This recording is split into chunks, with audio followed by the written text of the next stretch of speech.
Lemon Amiga presents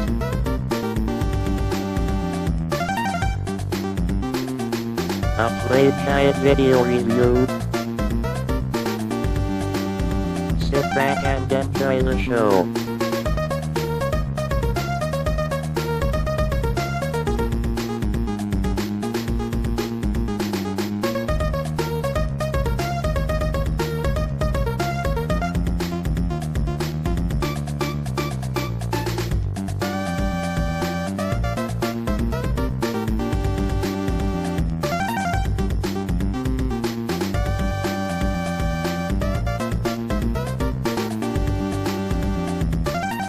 Hi, welcome to another Lemon Amiga Playguide and review. This time we'll be taking a look at the 1990 game Indianapolis 500, produced by Papyrus and published by Electronic Arts.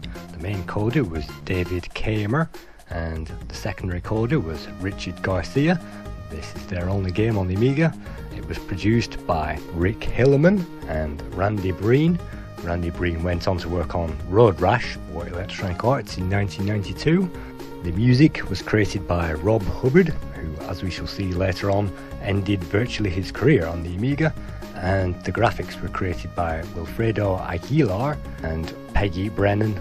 Wilfredo worked on PGA Tour Golf in 1991, and Peggy went on to work on Hard Nova for EA in 1991. As you can see, when you start the game, it will ask you for a manual question, and as this is a crack, well, we can avoid that, and we come to the main menu. From here we can select our racing team from 3 options. Let's go for the Penske Chevrolet. There are also various file options we can choose to load and save settings, load and save instant replays, and if we choose the options we can also select the mouse sensitivity. Let's select high for this, and the graphics detail on high. So the first thing the player will need to do is to select practice, and they will start in the pits. From here we can change all kinds of car settings, as we shall see later on, including the tyres, the tyre pressures, the shock absorbers, the camber, and that kind of thing. By operating keyboard controls we can adjust those settings, or if we choose to use the mouse, that will actually drive the car. Holding down the left mouse button is the brake, and actually the right mouse button is the accelerator. So if we go ahead and hold that right mouse button down, we can now leave the pits and cruise off into the track. In this game, we race around the Indianapolis Motor Speedway out there in Indiana, first opened in 1911 and still racing cars to this day. The Indianapolis Motor Speedway is a left-handed loop, and all you'll need to do is to keep that car pointed left and to carry on driving in a straight line as fast as possible.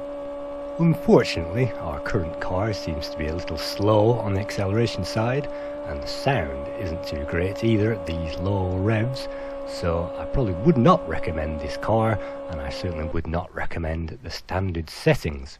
So by pressing escape we can return to the teams menu, and for this we will select a new team, the March team, and now our car is a different shape and a different colour and a different sound too. In the qualification round, what we must do is to drive around the track 4 times, and at the end of lap 4 our average times will be compared against all the other drivers, and we will receive a rank in the driver order.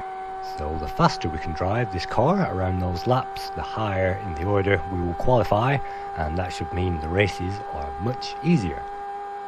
To gain a decent lap around Indianapolis 500 in this simulator, I'd certainly recommend a time around about 40 seconds for a lap. Maybe 41 seconds is a good time, but anything over 43, 44 seconds is off the pace, and certainly 46 seconds, which I'm just about to go through the line now, isn't a great time, and 46 seconds 22 is well off the pace.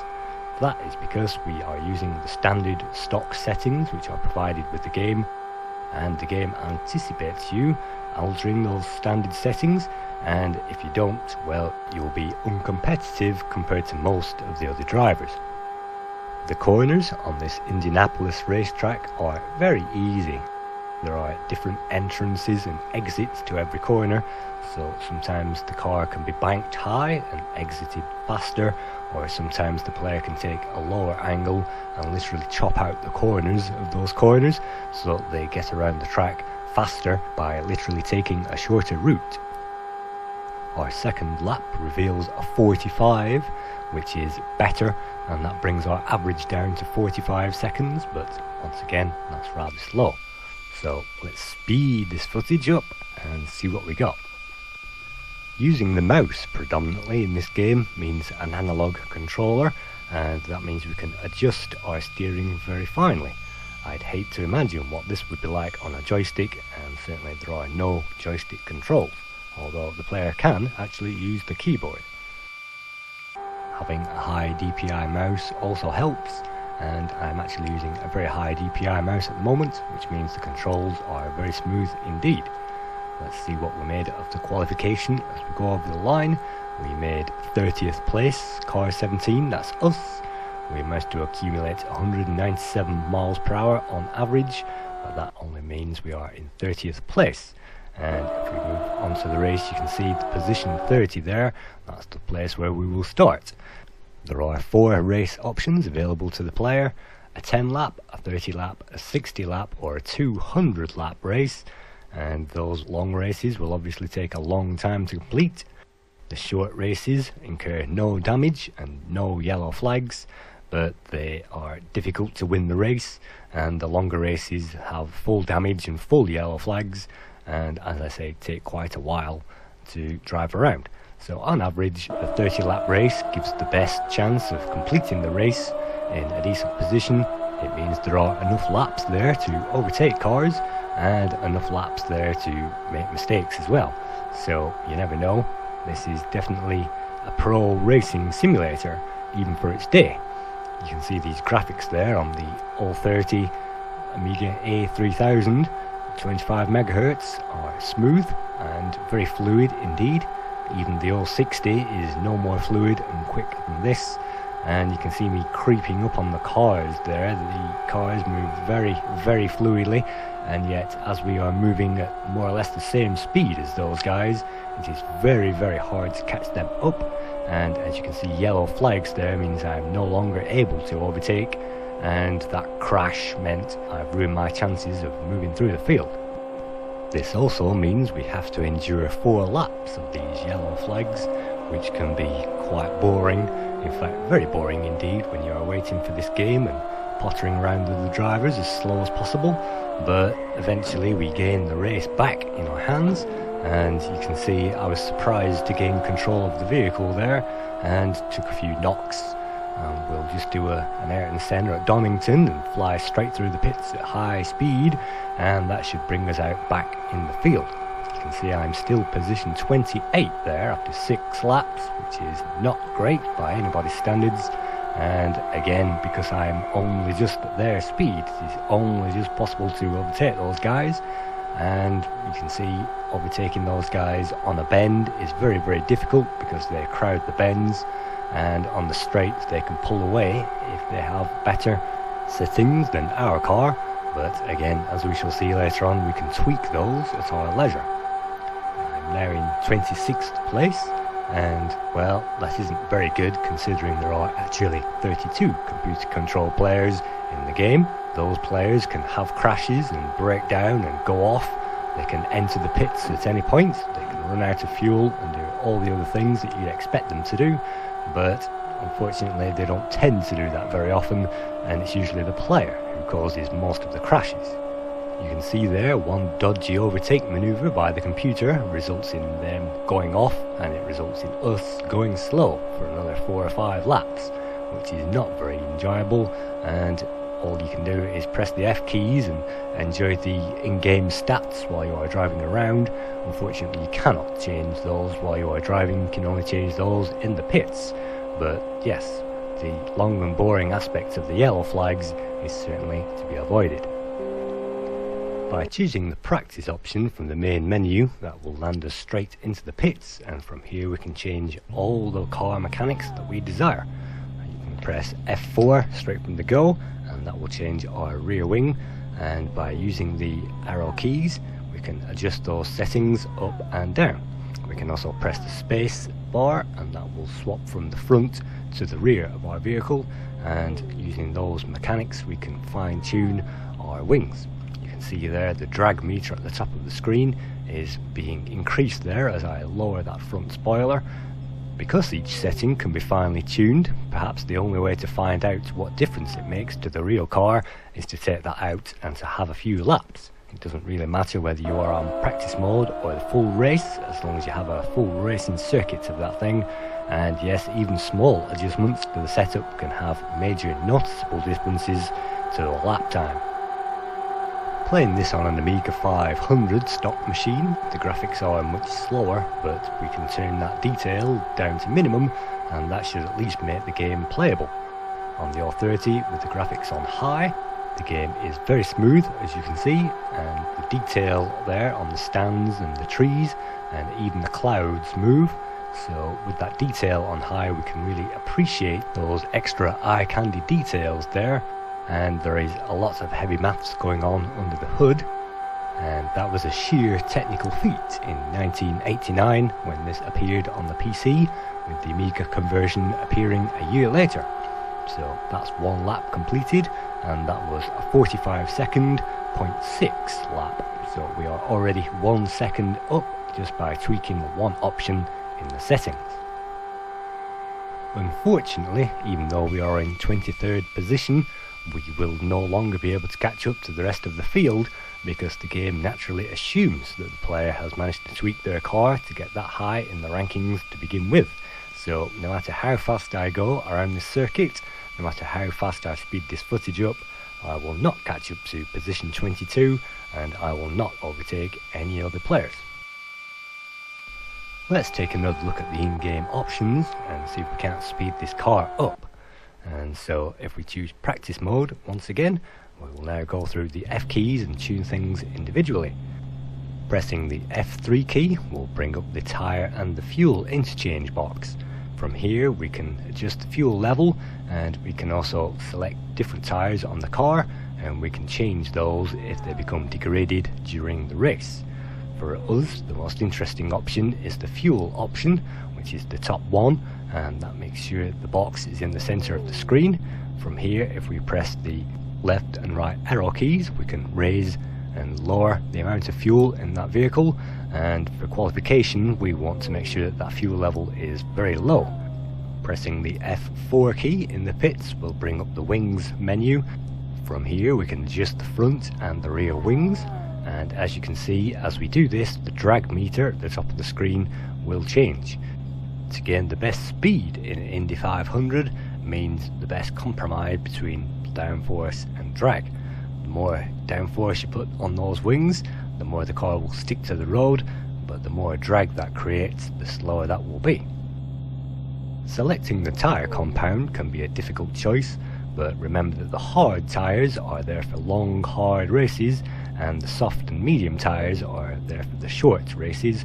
And on this circuit, it is better if the inside tyres, the left tyres, are softer than the right. This is due to the fact that the circuit is an oval, and so the left tyres, the inside tyres, will be getting a lot more hammer, they'll be getting a lot more stress on them than the outside tyres. We also need to make sure that the front tyres are soft, and that gives us the best turning ability.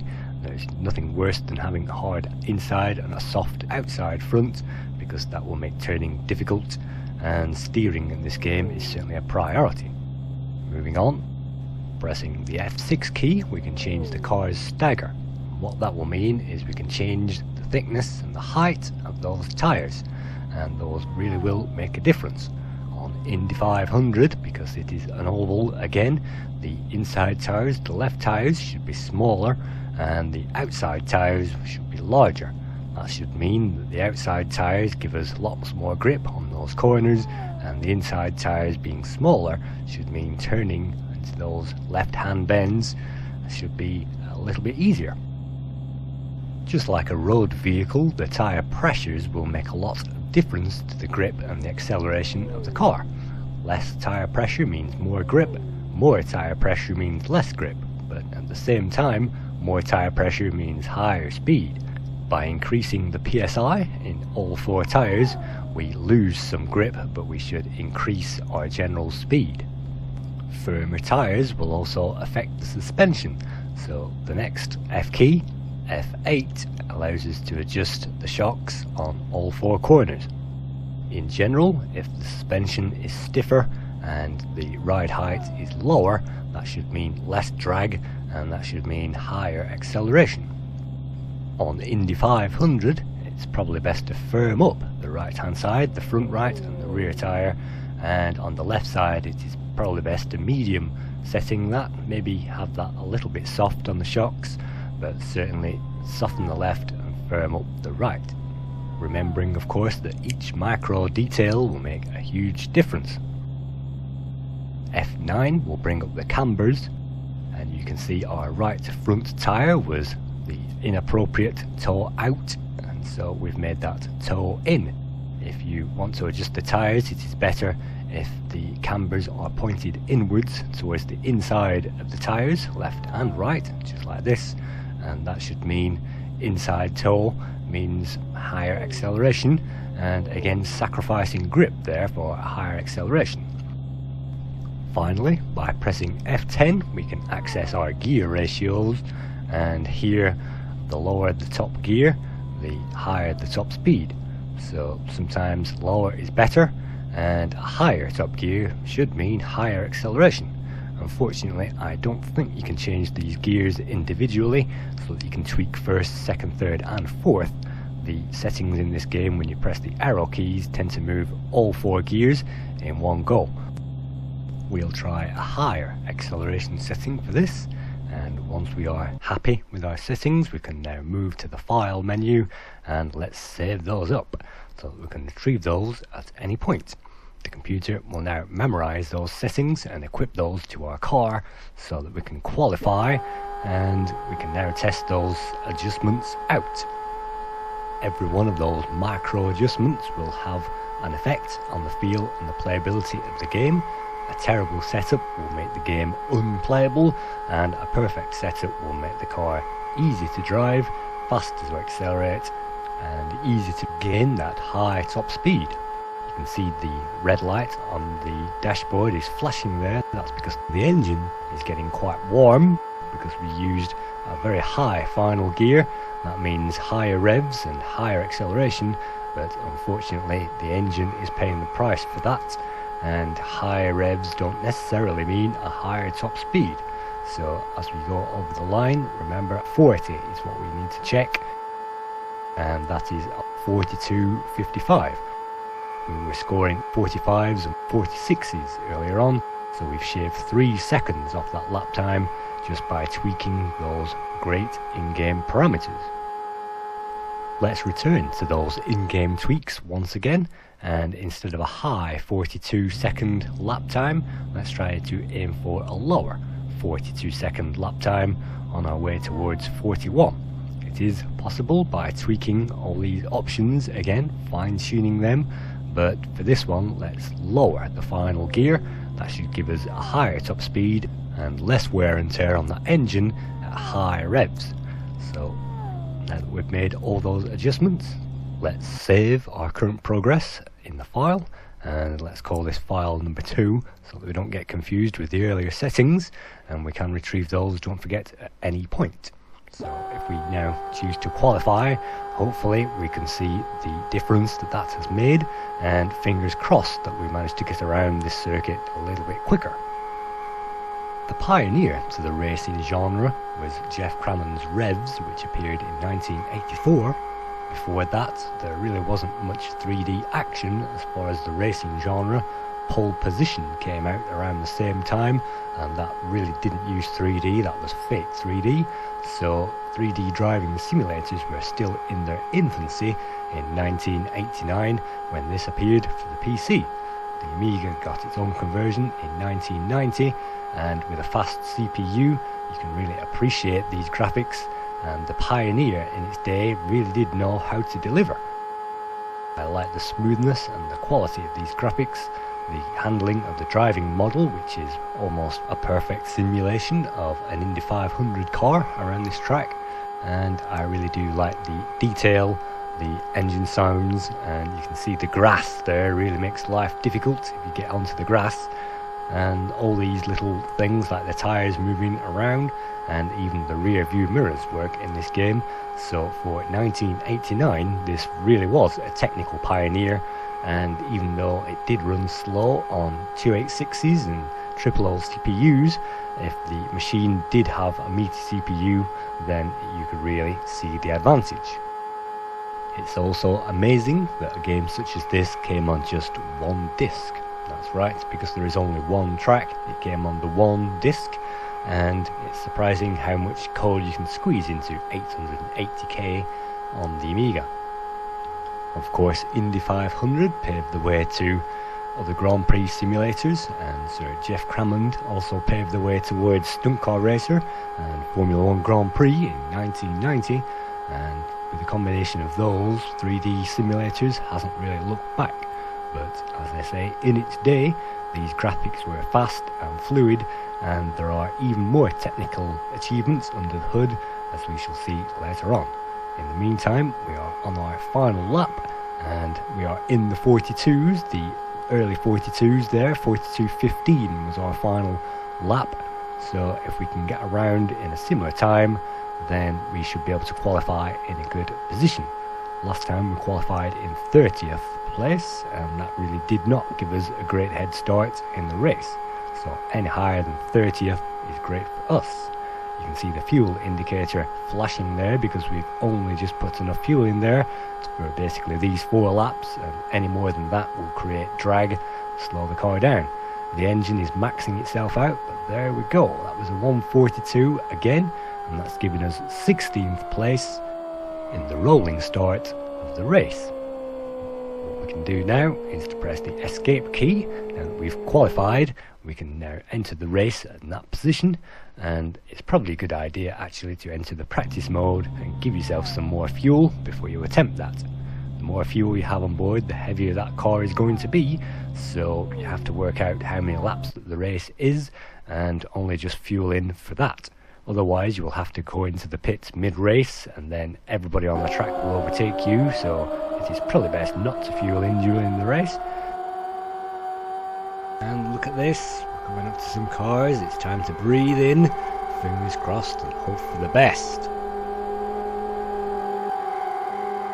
You can see those tweak options have already made our progress easier in the game, and last time we made it to 23 and couldn't get any higher. At the moment we are sitting in 11th place, heading towards 10th, and that's certainly a better position to be in after just one lap. Driving in Indy 500 is often exhilarating and often quite frightening too when those other cars come really close to our vehicle and it's us or them. Either of us could have a crash and have an off, and that would write off the entire race. The opponent AI isn't amazing, but don't forget when this came out AI was in its infancy, and so any AI in any capacity is great. The mistakes don't come very often from the other computer controlled players, and sometimes that's its downfall because the top 10 players never ever make a mistake, and so if you really want to be into that top 10 you really have to drive perfectly, and you really must have found the absolute best setup possible. In Indy 500 the player is basically limited to their skills in setting up the car, and if you make the car qualify in 30th place then you can expect to finish around 23rd, and if you make the qualify good enough for 9th, which I'm driving at the moment in 9th, then the car is only just good enough for that position, and you can see I'm not overtaking the 8th position guy because the 8th position guy is tuned up just a little more than I am. In fact, the 10th position car is actually driving behind me, and the 10th position car will overtake before long. So our setup is designed to qualify our car in 15th and to get to 9th place but no higher, and that's fair enough. Unfortunately, this game mechanic doesn't really help the novice who doesn't really have any idea about camber and toe and shock absorbers, and so if the novice decides to play this game, they will find the game much harder. And when I played this game in the 1990s, I certainly found the game hard and I didn't really get anywhere with it. The depth and the detail of the setup options is amazing, quite staggering really considering, but unfortunately there is no easy mode. The player really has to know what they are doing to get anywhere, and if they don't, they won't. Again, the handling and the controls are frighteningly responsive and frighteningly accurate, but that too leads more to the professional market, and the amateur and the semi-pro will often be afraid to tweak the car dynamics just in case that makes the car unplayable and impossible to drive. I've certainly been in that position myself.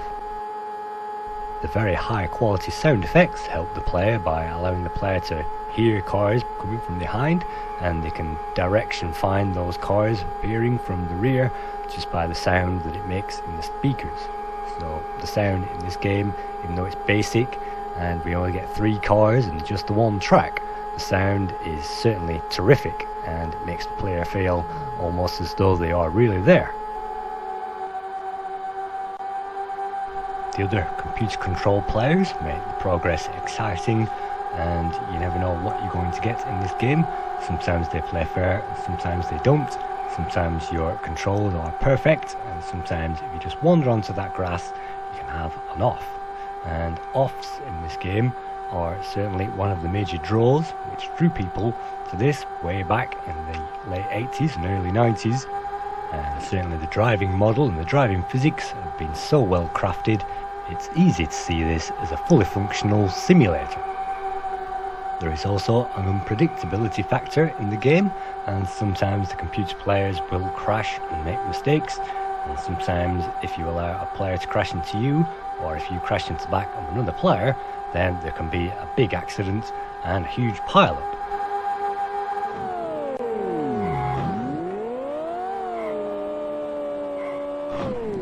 When this happens, the player can press escape, and this will bring up the instant replay option, which is a unique feature to Indy 500. Now we can use the Indy cam to watch those highlights from 6 different angles: in car, behind, track, TV, sky and crash. Certainly camera angles was something brand new, and as far as I know, Indy 500 actually introduced the camera angle aspect to the 3D model of the 3D driving simulator. Certainly TV and a sky cam there is a unique feature and had never been done before. The crash model physics is breathtaking, and bits of car will fly off at odd angles, and other cars will make mistakes too and rebound off each other like pinball.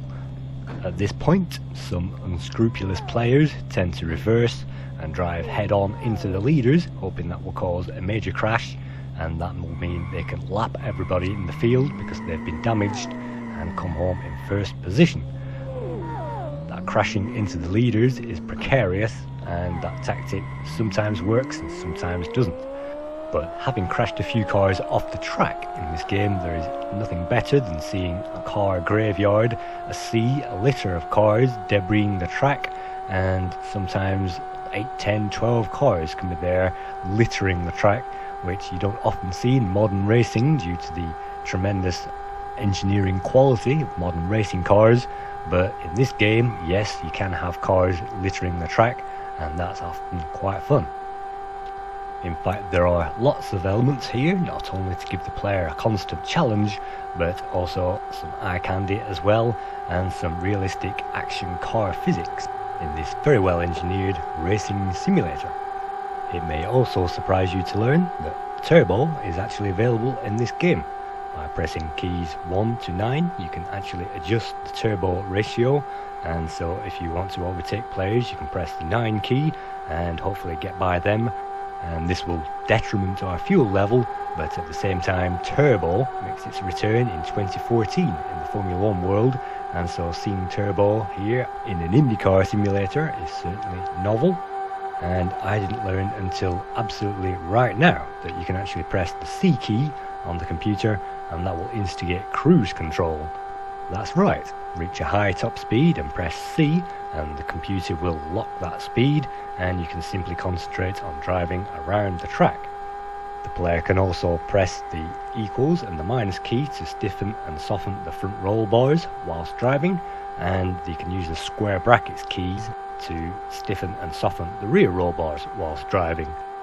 So the elements in this game, the hidden keys and the hidden functions, which I didn't even know about until today, make this not only a pioneer in its field, but also a very intricate and technical game. It is therefore very surprising that none of the team went on to much bigger and better things. The graphics coders went on to a number of other Amiga games and then disappeared. The producer and the coders didn't produce anything either, and even the fabulous Rob Hubbard, who had a massive C64 music back catalogue, actually ended his days in 1995 after creating NFL hockey on the Sega systems. He produced a number of themes on the Amiga, including Populous, and he also created PGA Tour Golf in 91 and Hard Nova in 91. But having moved on to the Sega Genesis, he was no longer required after the Road Rash games, and so he faded into archived history, which is a shame. Taking a look at the scores, Amiga Action gave this game 79% in November 1990, the One gave this 84%, CO Amiga gave this 85%, Amiga Power gave it 85%, both Amiga Format and Zero magazines gave this 92%, and Amiga User International Volume 5 Number 2 gave this 93%, praising the real-world 3D vector physics, the suicidal pileups, and the multiple camera angles to observe all those from. So I think this game is nothing short of a masterpiece for its day, and even today IndyCar racing games don't usually have this much technical detail and options to tweak, so even today this simulator still stands up. I think this game is certainly worth 8 out of 10, certainly deep enough for the professional, but maybe not easy enough for the casual racer. You can see the race is finished and I'm in 23rd place.